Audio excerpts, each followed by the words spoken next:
Sup, y'all, and welcome to the 26th edition of Press On Sports. I'm Jack Vita. Today's going to be a very exciting podcast. I've got a guy who's going to be joining me in a little bit, and we're going to be talking Like Mike, the 2002 classic film that was one of my favorites growing up. It's always fun to go back and revisit some of the old movies that we really enjoyed, especially when we were kids, and this will be a lot of fun. So, without much further ado, let me bring on my guest. This is a guy who joined me about 3 months ago, to talk about the ending of the television series on ABC, The Middle. It's a middle finale, and we talked about the entire series. It was a lot of fun. He was a big hit, so we're bringing him back. Here's Alex Stahl. Hey, Jack, what's going on? Alex, I just have one question for you. What's that? What was Tracy Reynolds thinking? Hey, I got a rap for you. Want to hear this? Yeah. All right. Now basketball is my favorite sport. I love the way they drip up and down the court. I keep it so fresh on the microphone, like no interruption when the game is on. Good I'm stuff. I was not expecting that. Surprise. Oh, man. That's so good, though. Every time I hear that one. Oh, it's a great movie. Alex, this movie makes me feel so nostalgic. Uh-huh. Does it make you feel nostalgic? It does. It was such a great era, interesting era of basketball. And then just watching it now as an adult, thinking back to, it just reminds me of, as a kid, renting the DVD and just watching it over and over again with friends. It's kind of the feeling I got while watching this recently. Yeah, it's a fun DVD. It's unique. You may not remember this, but I watched it on DVD, so I know. And the DVD is, do you remember it being two different sides? There's like an A side and a B side, like a vinyl. No. What was the B side? The B side was widescreen, and the A side was full screen. Oh, man. That's right. All those DVDs back in the day. So they didn't want to go 2 discs. Although I like this more, because then if there are 2 discs, you might lose one of them. There's only 1 disc you have to keep track of. I like that. Right. I'm excited for this. Yeah, let's do this. Let's talk about, I know you didn't see it on DVD, but I did. Do you have any recollection of what previews there are before this movie? I don't, because when I watched it the other day, there was no preview. So what do you got? The original previews. I want to hear them. You watched it on Amazon Prime, correct? Yes, that's right. So everyone who's listening, you want to watch it. If you have Amazon Prime, you can watch it on there. Yep. So the promos, it's like a weird collection of different Fox DVDs. It just says Fox DVDs, so it's like Big Mama's House with Martin Lawrence. Okay. There's one for Dr. Dolittle. Is that the original? Eddie Murphy, yeah. Yep. The original Eddie Murphy version. Nice. Yeah. And there's another one for The Sandlot. Oh, on DVD? Yeah, it's a promo for Fox DVD. Gotcha. They compile those 3 movies into one promo, and boom, now we're at the movie. Which makes sense, because all these were coming on DVD around that time, because everyone was buying their DVD players. Yeah, everyone loved the DVD players. They're a lot of fun. I still like the DVDs, as you can tell. Mm-hmm. Clearly, you have moved on from them, though. I don't even own one anymore, so. Wow. You don't have like a PlayStation or anything, computer? I got a computer. That's about it. With a disc drive? I don't think so. Not this new one. Wow. Yeah. Wow, that's crazy. So this is probably, I know you have a great memory, Alex. Do you remember where you were when this movie came out, where you saw it? Oh, no, I think it was on DVD. I don't think it was in theaters, but... Oh, okay. I don't remember. How about you? Yeah, I saw it in theaters in North Carolina. So this was summer 2002. I was 8 years old. I was a couple years older, so I would have been probably 12 or 13 when I saw this movie. So this was a movie right in our childhood that we grew up on. Yep. And we'll talk about a lot of things, the nostalgia aspects of things, the NBA at this time period. But let's just jump right into it. Let's talk about this movie. So it opens up with Calvin Cambridge, played by Lil Bow Wow, this was probably the biggest movie role or acting role that he had before this. Was he in any other movies? I looked it up, and it looked like he had cameos, but I think this is the first movie where he was the lead role. Gotcha. And I think he does a great job. Yeah, I'd say so. So they're shooting around on the blacktop. This just brings back memories of what it was like shooting around on the blacktop as a kid, trying to emulate some of your favorite moves of your favorite players. Did you ever play on the blacktop? Oh yeah, recess. We had the blacktop. Yeah. Shooting hoops, playing basketball. Lots of good memories of playing out there, and every day. And this is where we're introduced to his friends, where we have Jonathan Lipnicki, who was really a big, he's Murph, and he was a big child star at the time. If you remember, sure. He was in Stuart Little, Jerry Maguire, he's a lot of stuff. Yep. Talented kid, and then the introduction to Brenda Song, a future Disney star and star in The Social Network. That's right. Yeah, so interesting group of kids, good cast.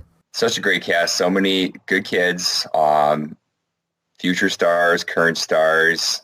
We'll talk about the cameos as well. Oh, yeah.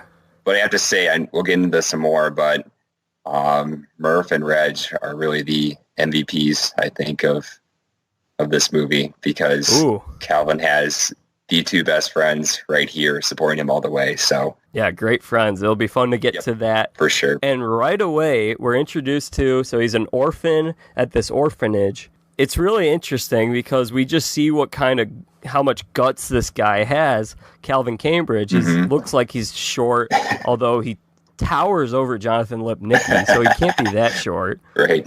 But obviously short compared to NBA players. He decides that this bully, Ox, which interesting name for a kid. I always thought his name was Alex, and they were saying it wrong. Ox, where does that come from? It's a good bully's name, I guess. Yeah, it is. And this guy's name is Jesse Plemons, who is famous in Friday Night Lights, the show, which a lot of my family watches or watched. That's right, and Breaking Bad as well. Oh, yeah, you're right. He's had a pretty successful career. Starts out as a bully here. Yeah. And he's a pretty good bully.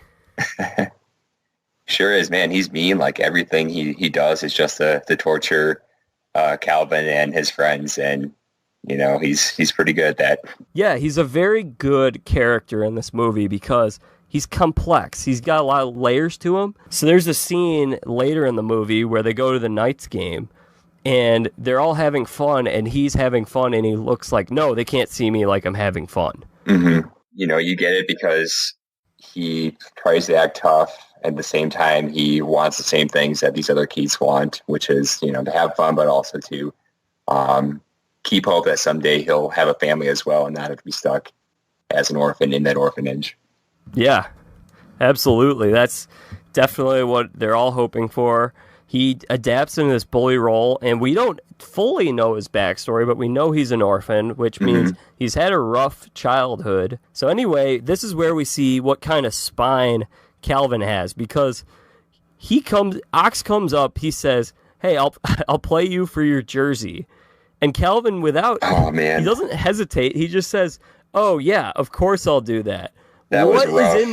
What is in it for Calvin? What is he thinking, man? Like, he has this awesome jersey of, wasn't it Allen Iverson? Yeah, his hero. His hero, everyone's hero for a lot of kids at that time. And any kid getting a brand new jersey is going to think, I'm holding on to this. This is mine. Don't risk losing it.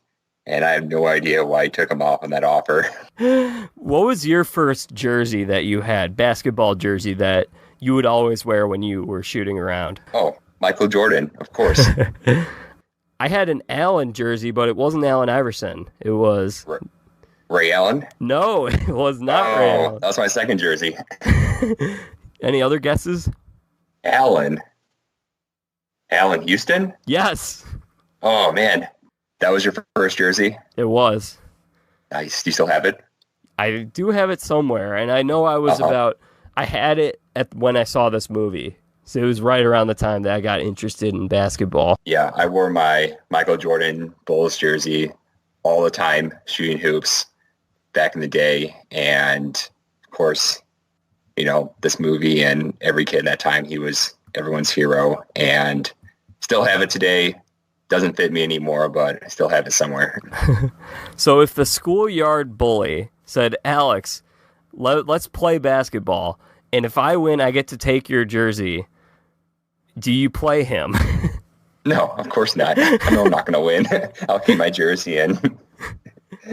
I just don't know what the upside is here for Calvin.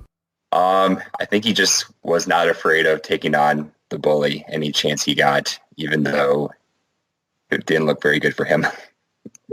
There's no other upside, just him acting tough. It's definitely necessary to the character because it establishes that relationship between Calvin and Ox as well, that they're, at odds, and Calvin's being bullied and has to do something to get his way out of that situation. Yeah, and you hear him say, Allen Iverson don't back down from no challenge, and yep. Calvin Cambridge doesn't either. Yep, and that's what that mindset for him of, taking up challenges and looking up to these NBA stars that he emulates and wants to look up to and work towards. So definitely helps establish him as a character in this first scene. So that's where that, I guess you don't know, but this sets it up well for, a 13-year-old kid playing an NBA game without any fears. Mm-hmm. Or second thoughts or any judgment, or just jumps right into one thing after another. So he loses the jersey, and then Ox just rips it up, which is really mean. It's like mean. Yeah. It's the second meanest thing in this movie. I'm sure we'll get to the first meanest. Yeah, it was pretty mean. It was just like, I'm just going to win this jersey so I can tear it up right in front of you. I don't even want it. Because they don't make it for bigger people, I guess. Yeah, probably. It's Allen Iverson.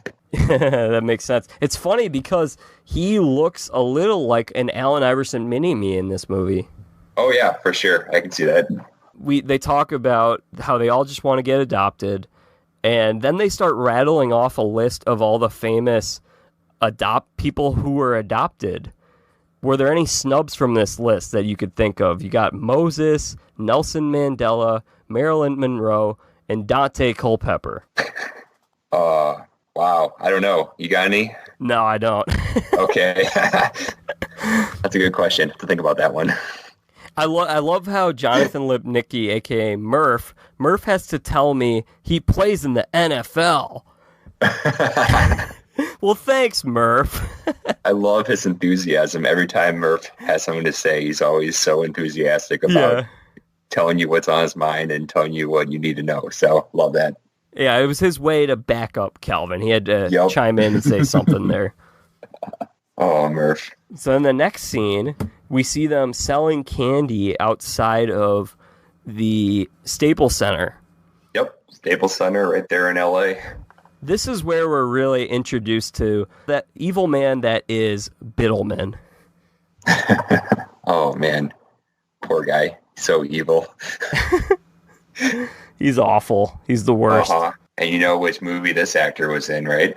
Of course, Back to the Future. That's right. Yeah, he's a good actor. Crispin Glover. Yep. They're selling chocolate bars, and this is where we kind of get a sense. So he's basically, Biddleman is using these orphans to make a profit selling chocolates. It's very bizarre. Yeah.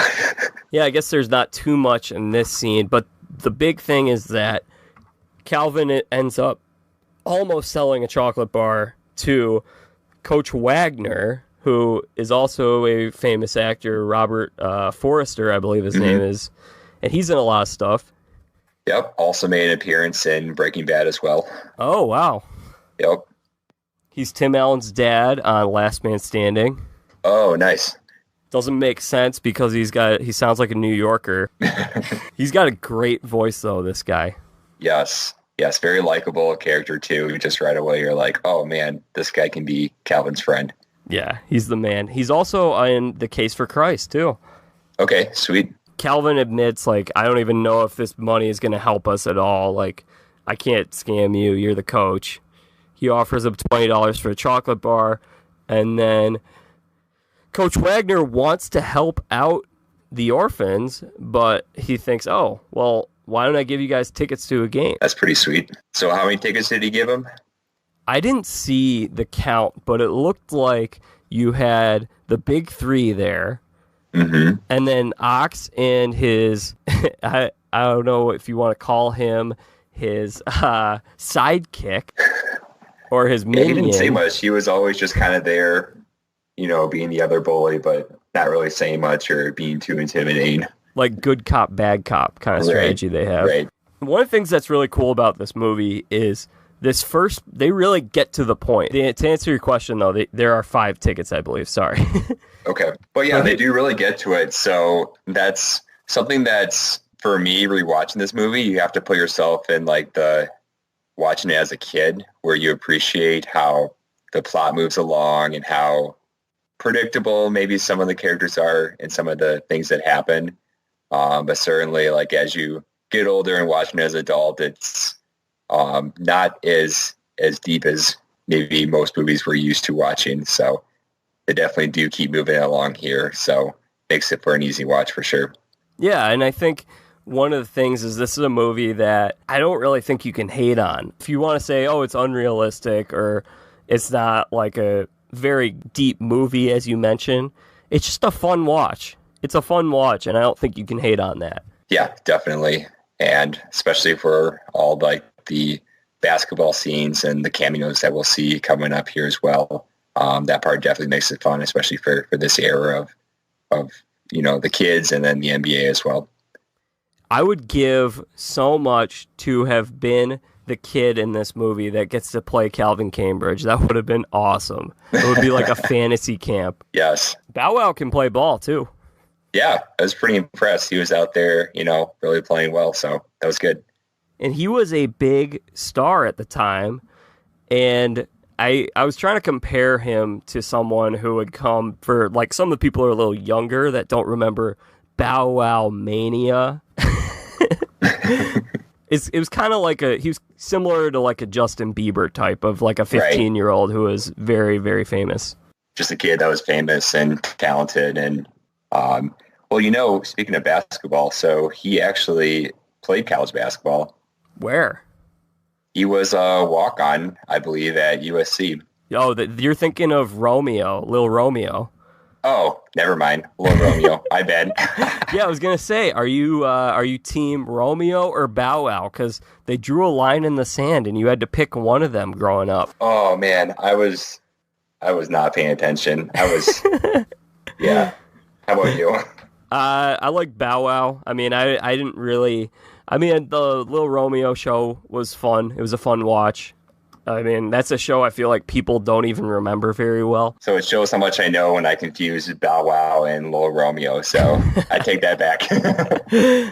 But I think they're both talented. They're both welcome to come on the podcast if they ever want to get in touch with me and listen to this. They both could ball, though. And this was the street ball era. Yep. There's an interesting music video where it's street ball for basketball. Did you ever see that? No, but wasn't there a sequel to this movie? Yes, there was in 2006. Which I did not know about, but, in preparing for this and rewatching the movie, I came across a sequel. So did you ever see that one? No, I never saw that. I remember one day, it was around 2006, I was at my grandma's house, I saw a commercial for it, and I was just like Mike 2, and I'm like, that's weird, and I looked it up, or I found out a little bit, and I'm like, oh, it's got no one from the first movie in it. It has nothing to do with it other than the fact that he gets a magic pair of sneakers. Right. No NBA players, not even in theaters, straight to DVD. So, but yeah, definitely the street ball era right here. And man, yeah, you're right. These guys definitely knew how to play. So I appreciate that part of it as well. We got to see lots of good basketball scenes. Yeah, and some of the shots where Bow Wow's hitting these threes and stuff, that's actually him shooting too. Those are nice. NBA threes. That's impressive. I would probably miss those. I would too. So then here comes the part. He's at the orphanage, and this is where we're introduced to the nun, which, do we know exactly the role with the nuns? Is they run the school? Yeah, probably. I would imagine. Yeah. So she's bringing over some stuff for them to wear, and this is where we see the MJ shoes, where she describes them. He asks, "Oh, where'd you get these shoes?" And she's like, "I got them from an NBA former basketball player." And he's like, "Which one?" "Oh, the tall, bald one." Very descriptive right there. Right. Well, he's simultaneously seeing the MJ inside the sneaker. And it's funny because I remember my brother and I turning to each other in the theater when she said the tall, bald one. What? And we said it was not Michael Jordan was who we were thinking of. Oh, who were you thinking of? I mean, obviously we knew it was Michael Jordan, but when they said somebody else. When you thought of the tall, bald one as an NBA player, I didn't think of Michael Jordan. I thought there was a better way to describe him. I thought of Kevin Garnett. Oh, he was taller and definitely bald. Yeah. The big ticket. And a big star at that time, so that's pretty good. And I was actually surprised. For some reason, I thought he was in this movie. No, surprisingly not. Yeah. Yeah. It would have made sense for him to be in this because, surprisingly not. So you thought the shoes at that time when you were watching it belonged to Kevin Garnett, or that was just your reaction when you heard that description? That was just our reaction to the description. Okay. I think we knew the plot, that it was Michael Jordan shoes, like Mike. I actually remember seeing a trailer for this movie when I was seeing the movie The Rookie in theaters. Oh, that was such a great movie.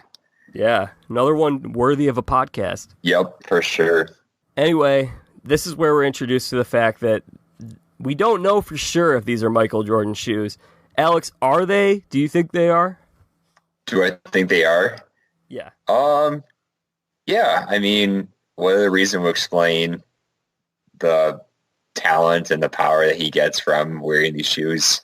I know the lightning scene comes later, but well, we can lump the lightning scene into this. So anyway, the shoes get thrown on top of a telephone wire, which they still have today. I feel like they won't be around for too much longer.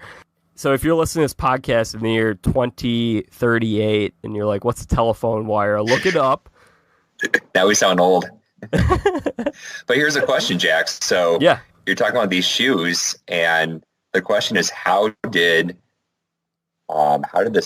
Sister Teresa get these shoes from Michael Jordan? Like, how did they end up in her possession? So that's the question, whether they're actually his shoes. In Southern California, too. Right, exactly. Yeah. I don't know, because MJ just seems like a guy, he's either in North Carolina or he's in Illinois. I don't see him anywhere else. Right. And these are like maybe old shoes, too, from back in the day when he played in North Carolina or NBA or whenever. Somehow they either directly got to her or have ended up with Calvin. So it's interesting. They have to be the same size as Calvin. So I think they're from when he was the same age as him. So way back when Michael Jordan was a kid and he wore the same size shoes as Calvin. My guess is that he lost them gambling. Just like Calvin losing the jersey in a pickup basketball game. Yeah, it all comes together. Right? And Makes then sense. the gambling theme at the end of the movie. And we know Michael Jordan likes to gamble, so that definitely makes sense. Yeah, that's why I said it. I think that's it. We figured it out. So anyway, they retrieve the shoes because Ox chucks him up there because he's being a jerk again. And so he's going up to get the shoes. The telephone wire gets struck by lightning. And the electricity runs through it, knocks the shoes off, and Calvin falls to the ground. And then you see, this was really cool. This felt very like 90s, 2000-ish, like Disney-ish type of thing where you see the electricity coursing through the shoelaces. Power companies issued a press release prior to the release of this movie to remind people of the danger of high voltage power lines. So yes, it's cool watching TV, but as a kid, just a reminder, this is dangerous. That's hilarious. I didn't know that. Very dramatic, though. Very dramatic. Now, do you think the lightning plays a role in these magical shoes?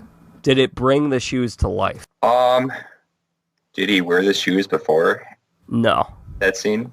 Then No. I'm led to believe that was it. That's what brought him to life and kept them alive for him until later on. So Yeah, reinvigorated them. yep, that's where the energy comes from. So then we end up at the next part where we're at the game that they get tickets to, which I actually found out today they shot on Super Bowl Sunday when I was doing a little research on it, and they still got people to come out to shoot that scene. That's pretty cool. So did you find out where the scene was shot?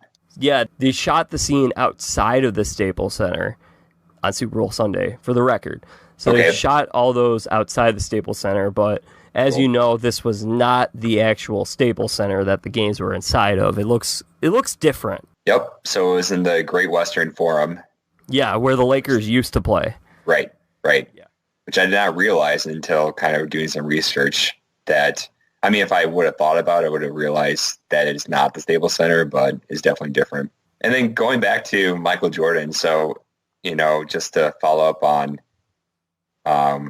whether the shoes belonged to him, I see that it was never really confirmed in this movie that those shoes actually did belong to him. So I guess we are led to assume that. So we can think that they are, but we don't know for sure. So Yeah, I think it's got to be with the movie because, like you mentioned, it's never in question. right. So that's what they're going with. I personally wish, I never thought of this, Michael Jordan, I wish he had a cameo in this movie. Mm-hmm. It's definitely missing. This whole movie is just a huge, huge love letter to Michael Jordan. There's so many different things that are tributes to him, the North Carolina apparel, some of the mannerisms that Calvin copies on the court. So why, because I imagine he was asked to be in the movie. Why do you think he would have chosen not to? He's working on his big comeback to the NBA, probably around this time. Wizards. Yeah, I think he played from 2001 to 2002. This movie came out in 2002. 2003. He played those 2 years. So this Yeah. was right in between his 2 seasons with the Wizards. Yeah. And it's interesting, though, that they could have easily showed a scene with the Knights playing against the Wizards, but it never happened. So, Yeah. the whole, like you said, the love letter to Michael Jordan, because during this era of the NBA, people were still looking up to him because no one had come along to replace that 90s era that Jordan dominated, even though he was still in the league at this time. It wasn't with the Bulls, and there was no opportunity for him to get in this movie. So that would have been great to see him. Yeah, I got to think that he just turned it down. He, for whatever reason, didn't want to be in it. Yes. Did the whole movie before, and this one was one where he passed on. Yeah, Space Jam. Maybe it's a rival. Maybe that's why. Yeah. So this is really where a lot of things are going to be. This is going to be a big tipping point in the movie. Calvin ends up winning the chance to play a one-on-one game with Tracy Reynolds, the star of the LA Knights. But I have to ask you right here, how crazy is this that halftime of a game, you get your star player to go out during halftime in the middle of the game to play one-on-one with a random person in the crowd, turns out to be this kid, Calvin Cambridge. Just shows kind of how desperate this franchise is for some publicity to entertain their fans that do show up for these games. But that just seems so ridiculous that he's out there during halftime. Yeah, definitely. Yeah, it is absurd. I think the thing that's really funny is he's saying, you got to do this because we're going to have to sell the team and then you won't have a job, or you might have to play somewhere else, or you're going to have to move or whatever. He's like, you got to do this. Otherwise, we're going to be in trouble. So just do it. And just then he's like, all right, so you gotta let him score at least once because it's nice. The crowd will love it. And then he fights him over this. Mm-hmm. No, he says, you got to fight. You got to let him score twice. And he says, I'll only let him score once. And then he scores, 3 times on him? So this reminded me of Kobe. This felt like something Kobe would be like, no way I'm letting some kid beat me. Yeah, I could totally see Kobe out there playing that way. Because That's good. I think LeBron would be like, oh, I'll just let the kid have his moment. Like, I'll be nice. And Kobe would be like, no. No, too competitive for this. I'm not going to be nice at all. This kid's not going to make me look bad. And if this had got, like, imagine if this was happening now with social media and everything. Oh, my gosh. Oh, yeah. Like anytime you see like some off-season workout, see no matter who it is. And if this is just a kid doing that, everyone would be just going insane and ridiculing that player for letting this happen. Yeah, it's crazy. So anyway, long story short, Calvin wins this one-on-one game, and the crowd loves it. He dunks. He throws himself an alley-oop pass off the glass, and it's pretty absurd, but it's why we love this movie. It's great. Yep. And then light bulb goes off in Eugene Levy's head, which, do you have what's his name in this movie? Let's look here. So this would be Frank Bernard. I don't remember them ever calling him that. I don't think so, but he's got a name here. He's a great actor. He's in a lot of stuff. Oh, yeah. Yep. All right, so what's his idea? He says, all right, we're going to, let's get this kid. We won't have him play, but let's just have him sit on the bench, and tons of people are going to come out, and it's going to be a great draw. One-and-done NBA rule, so it worked. Yeah, that's something I was going to bring up. He loses his... The coach think about that. Yeah, he loses his college eligibility by doing all of this. Right. And then when he walks away from the game at the end... Which, sorry, spoiler, but if you're listening to this podcast, you probably know that, which is another story in its own. So it's like, okay, now you're going to wait 5 years until you're 18, and then maybe you'll try to come back to the NBA.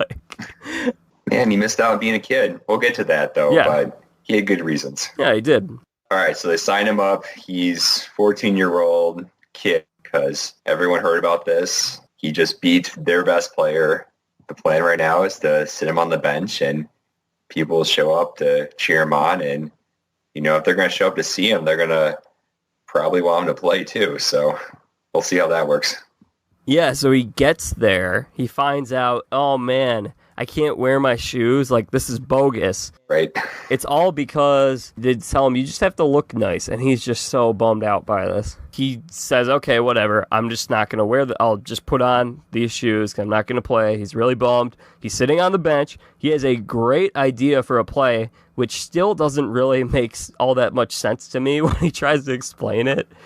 I don't think I've ever heard of a give and go. Give and go. With a pick and roll featured in it. Coming up with new plays, and the team hasn't heard before. The coach certainly hasn't heard before, so that's what he's got. That's how he'll contribute. If he can't be playing, he might as well help coach. So this team is struggling. They don't have a good attitude. They're just going and collecting their paychecks. Coach Wagner is sick of it. Yeah. So they don't respect him. And this is one of, I think this was really funny when I was watching this. I probably didn't realize how funny it was. I just love how this is how he's like going to stick it to his players. He's like, all right, I'm going to put this kid in over you guys. He's going to take the shot. Tracy Reynolds is going to set a pick for him. It makes sense. Like, these guys got a lot of pride and, they're making all this money to go out there and play. And, they're fine with that, except for when this kid comes along and is all of a sudden better than them, playing over them, then that's embarrassing. Like, this is a publicity stunt that now turns into their team focus on Calvin Cambridge running the show and leading the team. And I think this is also where we should bring up the first cameo from an NBA player. You know what I'm talking about? Who was that? Was it Jason Kidd? No, it was the Admiral, David Robinson. Yes, David Robinson, right before his last season in the NBA. Yeah. That was good. Yeah. I think the cameos are very reflective of who these guys are in real life. Uh-huh. Would you agree with that? Yes, I would. Because the Admiral, he's just the nice guy. He's such a nice guy. He'll say hi. He's a little confused. He doesn't know what's going on. He's just going with it. He's like, oh, this is cool. The guy's out here playing, and just kind of roll with it and be nice to this kid. he looks even more confused when they diagram this play and Calvin and Tracy just start passing the ball back and forth with each other when he's in the game, and Calvin realizes he doesn't have his shoes. He needs to go get them. He's not going to shoot the ball, so Tracy, it's yours. Take a shot. I need my shoes. Have you ever seen anyone pass back and forth with each other like that in a real pickup game or a real game? And not that many times, have you? What is going on? Is this the play? Is anything going to happen here? Do I steal the ball? Do I just wait for someone to shoot or do something with it? It's so funny. Have you seen that before? I know, but I remember I used to replicate it playing NBA Live 01 with my brother. Nice. We would act it out. Kind of reminds me of grade school, certain teams you play against, and I did not want to have the ball. I'm just going to go out there, play defense. If you pass me the ball, I'm going to pass it back to somebody else right away. It's like, don't give me the ball. I'm just going to turn it over. I wasn't scared of having the ball. Maybe I should have been, though. Shots out there in the court? Yeah, I mean, I wasn't a huge shooter, but I like to pass it and set guys up. Right. Tally up the assists. Yep, there you go. So what happens next? He leads a comeback, and he's balling out. Yeah. Nobody saw that coming. No. But he's got his shoes now. Sorry, I forgot. So Calvin can't play without his shoes because they're magical. They're what's propelling his game. He needs them. So then he says, like, all right, I have to go to the bathroom. Just let me go to the bathroom. And that's where he gets his shoes. And it's funny because he threw a ton of things out of his locker searching for those shoes. Like, how many different things does he have in his locker for one day? Right. Just brought everything he has to that locker and just stuffed it all in there. Is he living there now or something? He might want to. Probably. Dramatic effect. Where are the shoes? They got to be here somewhere. But then he finds them, and he makes his heroic return to the court. And that sets him up for a contract with the team. Mm-hmm. I love this. You probably remember, you and I will remember when the NBA used to be on NBC. Yes. NBA and NBC. What a great era. Yeah. It makes me think of NBA Showtime, where it'd always be like, the NBA on NBC. So what was his contract? Did they release the terms? Not really. Oh. It was a big deal, because he wasn't getting that money, but I'm sure it was not a lot to someone, which we'll get to later. Hannah Storm describes it as lucrative. Hey, I love this scene where they got Tom Tolbert, who I haven't seen on any NBA, like doing any NBA work in a long, long time. He used to play on the Warriors in the 90s with Chris Mullins. And Hannah Storm before ESPN. Yep. So some good news cameos, and there are some other good ones later. Rich Eisen shows up with hair. Kenny Mayne. Then the next thing we see, he's traveling with the team. He's got a lot of ideas on what he wants to do with Tracy because they're roommates. And Tracy's like, I don't want to spend my time with a kid. That sounds pretty boring. Like, I could totally understand now that I'm an adult. Like, why would you want to be the one that has to take care of a 13-year-old? You're like basically babysitting. Right, exactly. So he's totally like, I'm just going to do my own thing, be just a typical like NBA adult. And Calvin, of course, doesn't get this because he just is taking in like all of this for the first time, all the perks of being an NBA player and staying in these hotels and going on the road. And, for him, the idea of having a roommate is just like hanging out and room service and just having fun. But this is like the worst thing for Tracy. So it's kind of this odd pairing between these two. But I get why they did that because, they put the kid with the star player and hopefully there's some chemistry that forms between them. Yeah, it's funny how they're just like, Calvin Cambridge is going to be our savior at this point. They're like, he's a star player. He's played one game. Mm-hmm. That's how desperate they are. Yeah, he's had a big impact. A sad franchise. Do you like any of his ideas of how he wants to pass the time? NBA Street. What else does he say? And then Tracy's like, no game cubes, no Rubik's cubes, no. I like those ideas. I mean, Calvin has some good ideas. Like, that's what I was doing during that time when I was his age, was freestyle rapping, playing all of those video games. It's like, why not? It sounds good. Don't need to go out. We can just hang out right there in the hotel room and just have a great time. Which sets us up for the room service. Yes. So what did he order here? Because he ordered just about everything. Yeah, he does. But you know what? I feel like this is so accurate of if you told like a 12-year-old or a kid even younger than that, hey, you can call up and eat anything you want. Like, I know I would obsess over that and just be like, oh, I'm going to get this. Oh, now I want this. Now I want this. I'm totally going to take advantage of that. Oh, man. Definitely. Such a great perk. And how can you say no to that? Like all this great food in here and you don't have to go out for it. Just get it right to your room and just feel like a king just being served and enjoying all this great food. So, of course. Yeah. He's got it pretty good. It's good. He enjoys it. Being an NBA player is easy. He's got it made. I wish it was. This era of basketball was really fun for me because I'm not too crazy about the current era. How much threes are being shot, how stacked the Golden State Warriors are. I like these old school stars, and now I sound old once again. All right, so you like the early 2000s NBA era. Even though it was kind of down for the league, it was the post-Jordan era where teams were trying to figure themselves out, trying to figure out who the star players were, who the great teams were.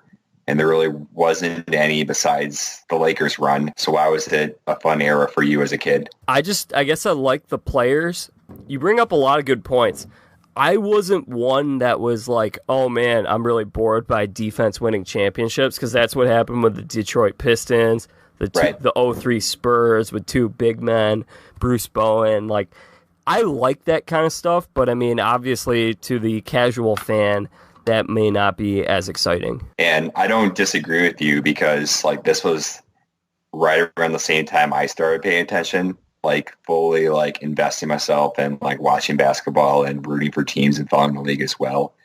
And so it was interesting. It's just a weird time because you didn't have the same like star power that you have as far as the number of fans there are today compared to the 90s. It was kind of the in-between era, but we see in some of these cameos here, we'll get to, like, there were some great players in the league. It just wasn't one or two, but, like, all these guys were on different teams. And, like you said, playing great defense, too. Yeah, let's talk about the cameos. Which was your favorite one? Well, of course, we'll have to get to Vince Carter at the end, so he had one of the longer cameos.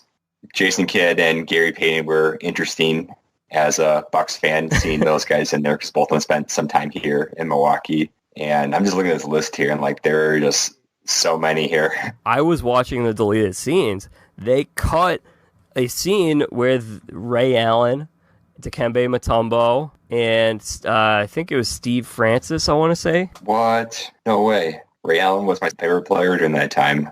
That's so sad. Well, it was like what they did was it was at All-Star Weekend, and they just, when those players were up, they were like, hey, can we ask you a couple of quick questions for our movie? And it was basically like, what do you think of this Calvin Cambridge? And nice. They told them what it was going to be. And so they're answering questions, and that would have been included during the basketball montage, which is one of my favorite montages in any movie. It was so good.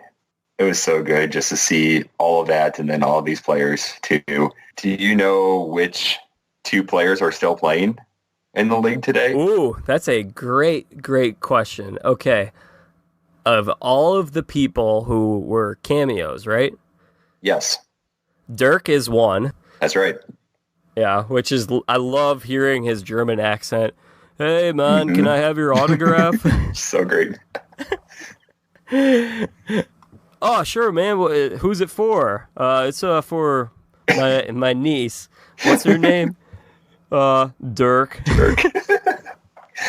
Cool. Here you go. That was great.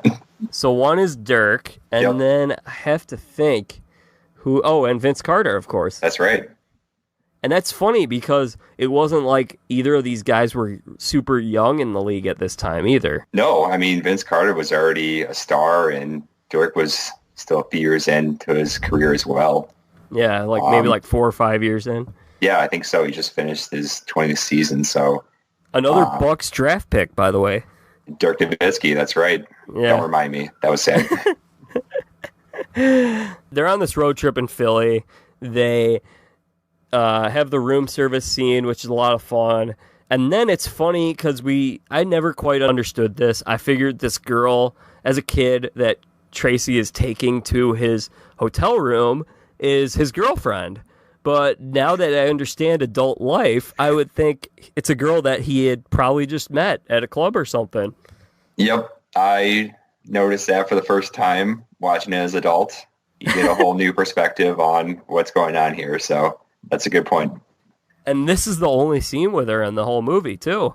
Yep. So just one time with this girl in that city. So it was interesting. Tracy's being a real jerk, too, because it's like you just want to get the kid out of the room so you could have some fun in there and alone time or whatever. And it's like, really? What are you going to do with this kid who you're kind of in charge of taking care of, who's your teammate? He's not very nice about that. But he figures he's the star player, and if he can get away with it, then he's going to try. So definitely Which a lot of star players in this time period would try. So yep. Try to do this. So not surprising at all. And then another interesting thing about the basketball scene is that how do you think they shot dunk contest clips? Was it during a dunk contest? Yeah, they were shooting the movie there, and they put Lil Bow Wow next to Steve Francis sitting on the bench there and had him reacting to stuff, and they used it. That's awesome. Actually, I see later on that there's scenes from the 2000 slam dunk contest, the one that Vince Carter won. So there's footage from that as well. Oh, yeah, you're right. Yeah. Yep. And then another one for basketball here. See if you know this one. What's the one team that they play against and lose during that montage? How could we lose to the Bulls? The Bulls. That's not in the montage, but it is their only loss in the movie that we are aware of. That's right. Michael Jordan's team. Makes sense. Yeah, those post-Jordan Bulls were horrible. It was like bad. Ron Mercer as your star player, and you got Brad Miller and Marcus Fizer. So bad. Was a big draft pick for a couple of years before that, but yeah, this was pre-Kirk Heinrich in that era of the Bulls where they actually got better. But the Eddie Curry, Tyson Chandler era was not so great for the Bulls. Well, when they had Eddie Curry, Tyson Chandler, Ben Gordon, I mean, they were going to the playoffs. Right, but not when they first drafted them in 2001. Yeah.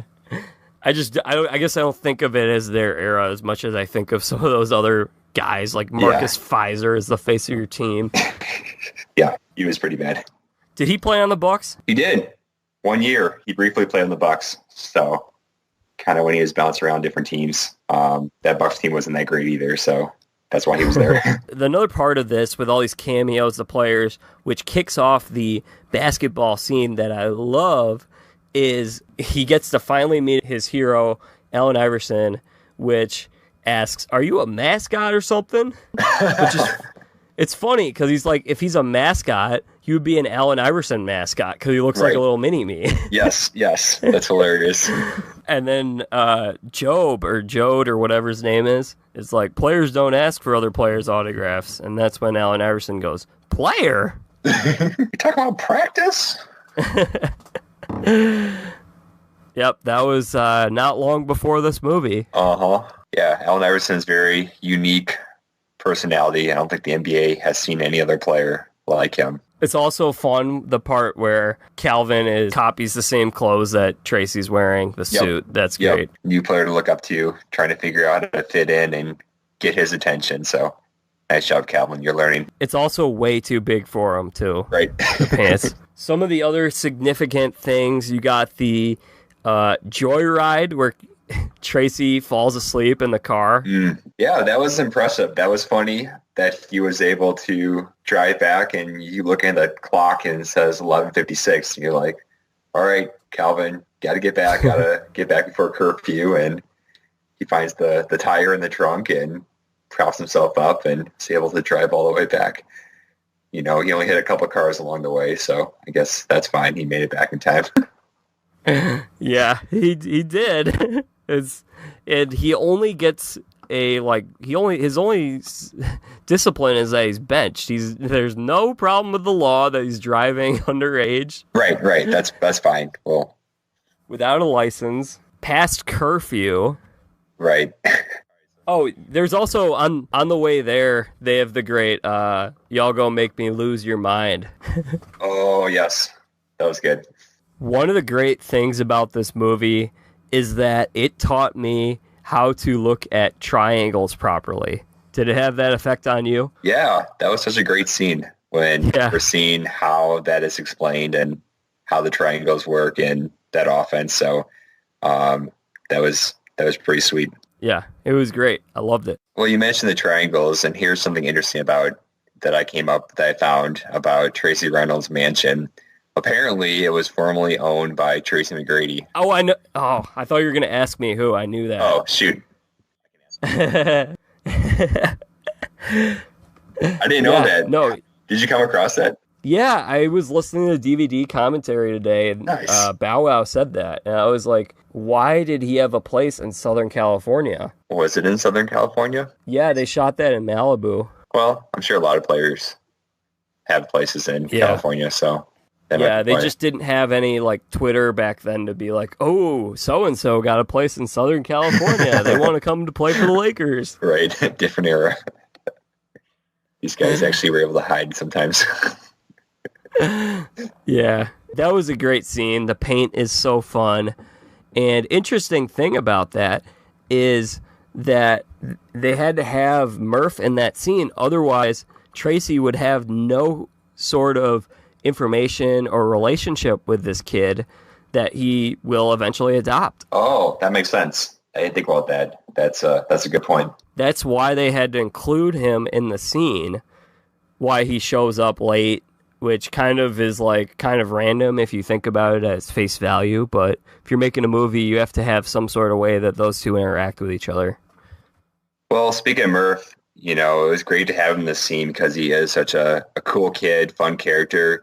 But it's unfortunate we don't see more of him between him and also with Reg, because these two really don't get a backstory. They don't get a lot of attention besides just being Calvin's friends and being orphans. So it was cool to see him there and see more of that friendship between Murph and Calvin, because I think he's just one of those kids that every kid would want to have as a friend. So I like that scene a lot. So we mentioned this already a little bit before about how much fun this is to watch the movie. And it's definitely a movie you have to watch from a kid's perspective, because it is fun, but it's not one that you might pick up as an adult and appreciate in the same way that we do, having grown up in this era and kind of looking up to these players and feeling like we're a kid again. A lot of the plot really kind of moves right along, and we kind of miss out on some of the character backstories and some of the development of the other characters that I wish we would have seen. So that was kind of... Who would you have liked to see more of? Definitely Murph and Reg. I think these two are just great friends to Calvin, but Calvin takes a lot of the attention in this movie, which rightfully so, but at the same time, I'd like to know why, where their friendship comes from, and see more of those characters as well. I'm not sure how you do that, but that was something that I thought was kind of lacking because they don't get a lot of attention here. Yeah, that's an interesting point. It's tough to incorporate them in stuff when he's on the road. Yep. And even at the orphanage, it's all about Calvin, and I think he's just got some great friends that are really kind of MVPs here that really are there for him, not only at the orphanage, but also when he's in trouble, they're always there for him to support him as well. So kudos to those two. It's actually interesting. There are only a couple of scenes in this entire movie that don't involve Calvin in them. There are a couple of really quick ones where you see Biddleman asking Ox, what's the deal with these shoes? Are they actually magical? What's the deal? Another scene is when Biddleman goes to the bookie, which this did not make a whole lot of sense. why, like, I thought he was trying to place a bet with that guy. So why are his henchmen, like, essentially trying to help him out and win the bet? I don't know. So he was, betting against Calvin. I'm not sure. What do you think there? It has to be like this guy is somehow decides, oh yeah, I'll jump in on this $100,000 bet with you guys. Mm-hmm. And like, we're all going to go in on this together. Meanwhile, we'll all jump in on this bet with you. Even though we have no idea why you think Calvin's going to have some like weird off game, why do they believe him that the shoes are magical? It's another unbelievable hole in this movie that you have to kind of appreciate the magic of it and the craziness of this film that's not realistic. So that's a good question. They show them like speeding through Southern California, and it just made me wish, like, man, I wish I was there. Like, I just want to be there right now. That looks fun. So I think another kid that as far as characters here, you mentioned this early, just the development of Ox as a character and kind of his perspective as a fellow orphan, but also the bully here. So what'd you think about the way he comes around towards the end of this movie and kind of where his place in this plot? He does a real 180 on this, which I think is really cool. Yeah. You see some parts in the movie where he doesn't seem like such a bad guy. He seems to like the other kids, but the whole time Biddleman is just controlling him to basically turn him against the other kids, it seems.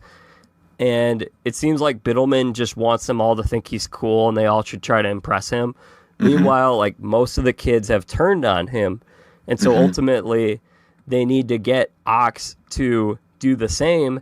And I think it's really cool that his eyes are opened up in the end. Yeah, I agree. I think, it's sometimes movies don't do a good job of really giving the bully a good ending or a good turnaround. And I do appreciate kind of where he comes around and definitely redeems himself at the end of this movie. So that was really cool to see. It really was. It was very well done. I think he was a really good character and necessary character for the movie to have.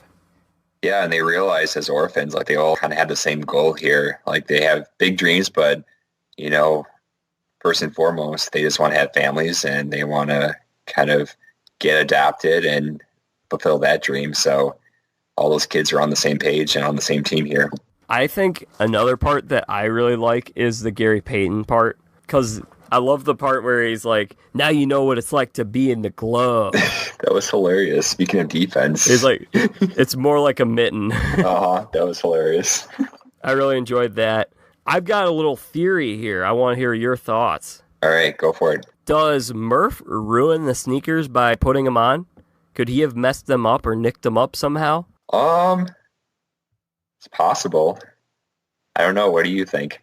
I don't. I feel like he would have been very careful if he was putting them on. Yeah, he's such a good friend. He's such a good friend. He's smart. He's so loyal to Calvin that he's not going to do anything to ruin them.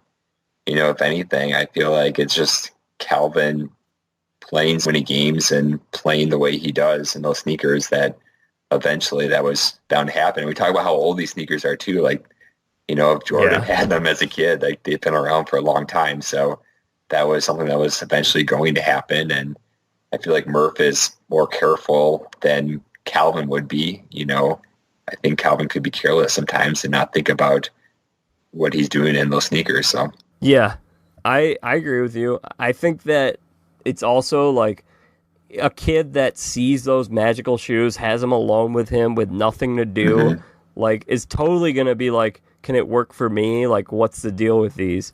Why didn't they work for him? It's a good question. I don't know. Maybe they're not magic after all. What do you think?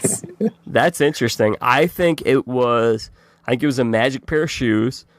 I think it was something like Cinderella related, where it's like the shoe only fits for one person. Yeah, had the right fit. Or maybe it was just, once Calvin had the shoes and they were working for him, there was no way to transfer that same energy to somebody else. So they were activated once and that was it. So what do you think about at the end here when Calvin makes this decision to retire and to, the shoes are gone, but why do you think he decides that? And what do you think about his decision? Yeah, this is funny. This is a great question because this just happened over the weekend with Vontae Davis. Yes, it's like that's right. He pulled a Vontae Davis before that was a thing. He totally did. Made his call at halftime. I don't think that was a great move by Calvin because he's like, in the fourth quarter, first of all, you show up late to the last game of the year, and you're just going to tell them during a timeout, by the way, this is going to be my last game. Even if we make the playoffs, just tell them later. Like, be like, all right, but it is a movie. You got to have it for the movie. But I don't think that was his best moment. Two parts here. So one, of course, throughout this movie, he's over-reliance on the shoes. Like, obviously, that's what gives him the energy, we assume, or the power to be able to play at this level. So he acts so dramatically whenever like those shoes are ruined or he loses them or doesn't have them with him. And so in his mind, like he is just, again, all about himself and not like focused on being part of the team, and makes this decision to retire. I think ultimately he does in some way realize that he just wants to be a kid.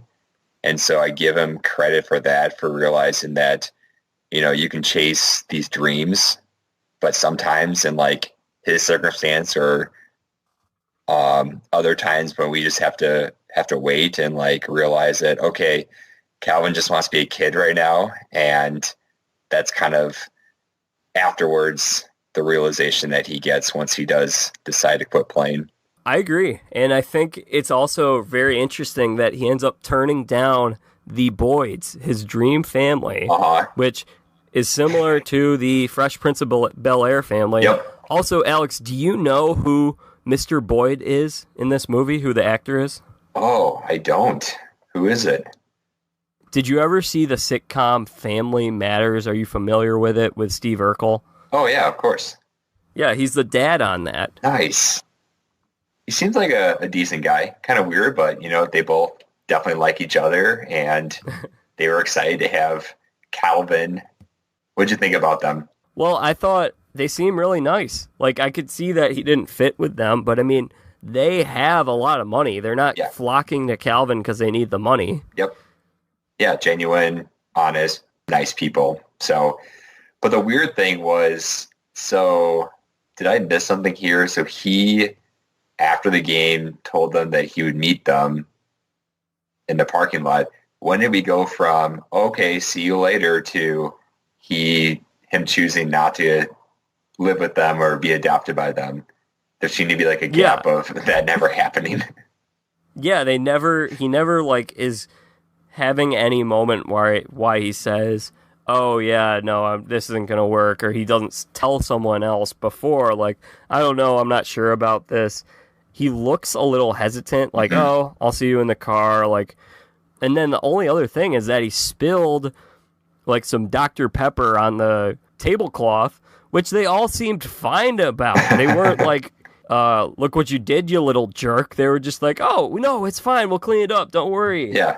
Yeah. It seemed like it would have been a good choice for him, but I feel like I missed something because he never actually like had that moment where he told them that he didn't want to be adopted by them. So this kind of jumped forward after that, after he made his decision. So I think it was basically that he wanted Tracy to adopt him, and if he wasn't going to, he wasn't really sure if he wanted anyone else. But it's kind of crazy that he would choose to go back to the orphanage right after what Biddleman just did. I could not believe that. As I'm watching this, like, wait a minute, why is he going back? It's like, of course, where else would he go? I guess he would go with the Boyds and just stay with them a little bit longer, but he goes back to the orphanage, and I think the reason here is because, at that time, that was still his family. Like, those were the other orphans, his friends, and even though it was still a dangerous place for him, those were the people that he knew, and he was not yet ready to move on, and he had already retired and said no to his team in the NBA. So that was, I guess, the best option for him at that time. Yeah, I guess so. It was a very interesting choice. It definitely was surprising. I also wonder, like, if the Boyds, like, called the cops or anything. Or, like, because, like, this kid just doesn't show up, and they're just going to wait and be like, oh, yeah, I guess he's not coming. All right, whatever. We'll forget about that kid. Like, Again, that was so weird that they must have done something because he just never showed up after the game. yeah. But it's Galvin, he does what he wants. So maybe they realize that they can't rely on this kid and they'll just move on and find somebody else who's less adventurous than him. Yeah, that was funny. Also, I also want to touch on Biddleman burning Murph's picture of his mom is one of the saddest scenes ever in any movie. It's just torturous. That was so sad. That just shows that he's just an evil character. He just does not care at all about these kids. He's just in it for the money. He realizes that he can make money off these orphans and torture them at the same time. Such a sad scene. Yeah, he's really the worst person in this movie, and Crispin Glover does an amazing job being so hateable in this movie. Which is amazing because in Back to the Future, he's the one that gets bullied. So yeah, he's just like a sweet little dorky guy who like is very polite and means very well. So of course we had our actual sequel that neither of us watched.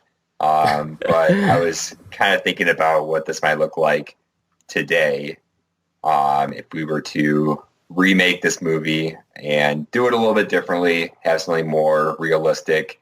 I actually enjoyed like a lot of the Disney sports movies during that era that were based on actual stories. I think there's a lot you can learn from kind of real events here.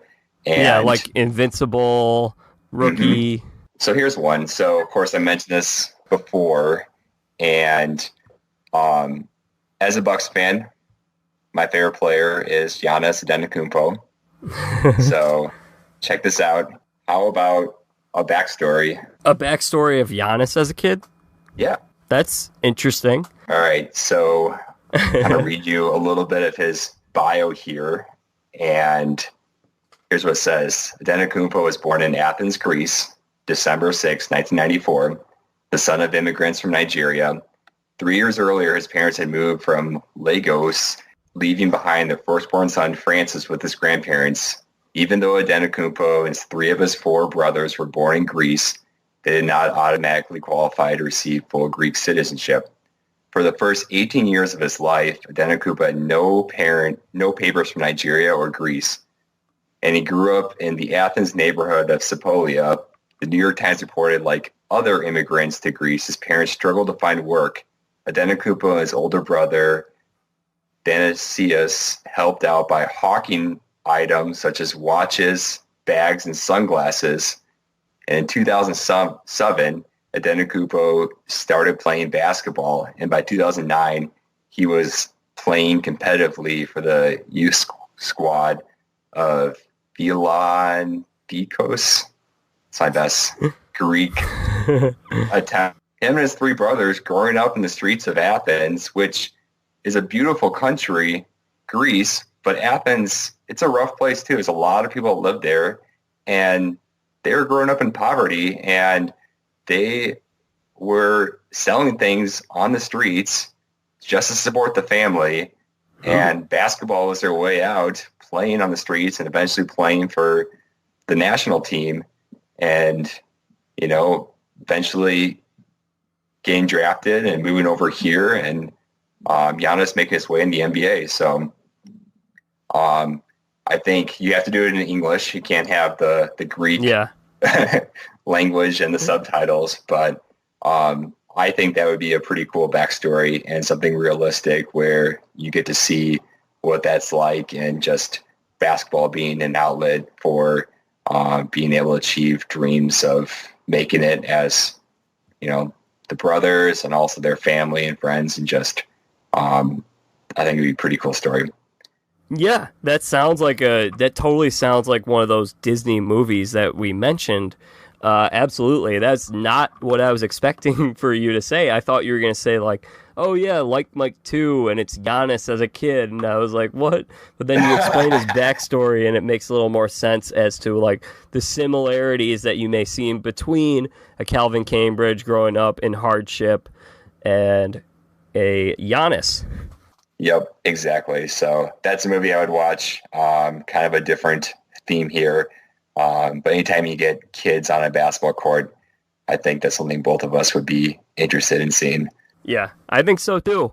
So, really, I think we covered basically everything you could cover on a Like Mike podcast today. Yeah, that was pretty good. Went pretty deep here. So yeah, I appreciate rewatching this and then discussing it with you. It kind of takes me back to my childhood and why both of us grew up watching and loving basketball for all these reasons. Another thing that I just thought of that I was going to bring up on Vince Carter, he's also a North Carolina guy. Oh, so there's that connection. Right. He's got to get over that other North Carolina guy, which I did not realize that. That's good. Yeah, Vince Carter, who famously stepped out of the All-Star game for Michael Jordan to start in his last All-Star game. Nice. That's the barrier. So it's Vince Carter, North Carolina Tar Heel versus the shoes of another Tar Heel great. It's pretty good. There's also another deleted scene where Calvin makes a free throw with his eyes closed. Really? During a game? Yeah. And how do the players react to that? Like, what the heck is this kid doing? Just in awe, like excited that Michael Jordan famously did the same. Oh, another connection here. Yeah, and then there's a part where in the first part where Calvin goes off and he's doing some layups and he's got his like mouth open. It's similar to MJ with his tongue sticking out that he always had. Yep. With his determined face. And if you pay close attention, the next time you watch it, when you see Murph trying to dunk on the little Nerf hoop, he does the tongue. Thing. He does the tongue, and it's a great impression of it. Where Calvin's, I don't even know if he was trying to do that or not. Like, it didn't quite look like the tongue, but yeah, it's a great impression of it. And then Calvin also will do he does the shrug after he hits a three. Yep, that's right. That's awesome. Love letter to Michael Jordan. It was a great time. Well, thank you so much for joining me today, Alex. I know I had a lot of fun digging this thing up and reliving some of the past. It was a lot of fun. Thanks, Jack. This was a lot of fun, too. Appreciate the time and enjoy watching this movie and talking about it with you. Lastly, is there anything that you'd like to promote, social media handle, anything of that nature? Sure. I guess you can find me on Twitter. So it's at Alex M. Stoll. That's Stoll. And you can find me there. Awesome. Well, thank you. I'm sure I'll talk to you again sometime soon. Awesome. Thanks, Jack. College basketball, maybe. That sounds great. Take care. Awesome. Thanks, Alex. That's it for my conversation with Alex Stoll. So thankful that he was able to join me to talk about one of my favorite movies, Like Mike. So, what did you guys think? You can tweet me your thoughts at @TheJackVita. It's my new Twitter handle. I'm very responsive on there. Would love to hear what your thoughts are on the podcast, what you thought of our show today, and some of our fan theories that we had. Did Murph ruin the shoes? Were the shoes really Michael Jordan's? Were they magical? Tweet me. Let me hear your thoughts. Also, while you're at it, go ahead and subscribe to Press On Sports on iTunes or wherever it is that you get your podcasts. If it's Spotify, be sure to follow us on there, and you will never miss an episode. You'll always be in the loop whenever there's a new episode available for your consumption. So go ahead and do that. Thank you to everyone who listened. That's it for today's show. Bring in the dancing lobsters.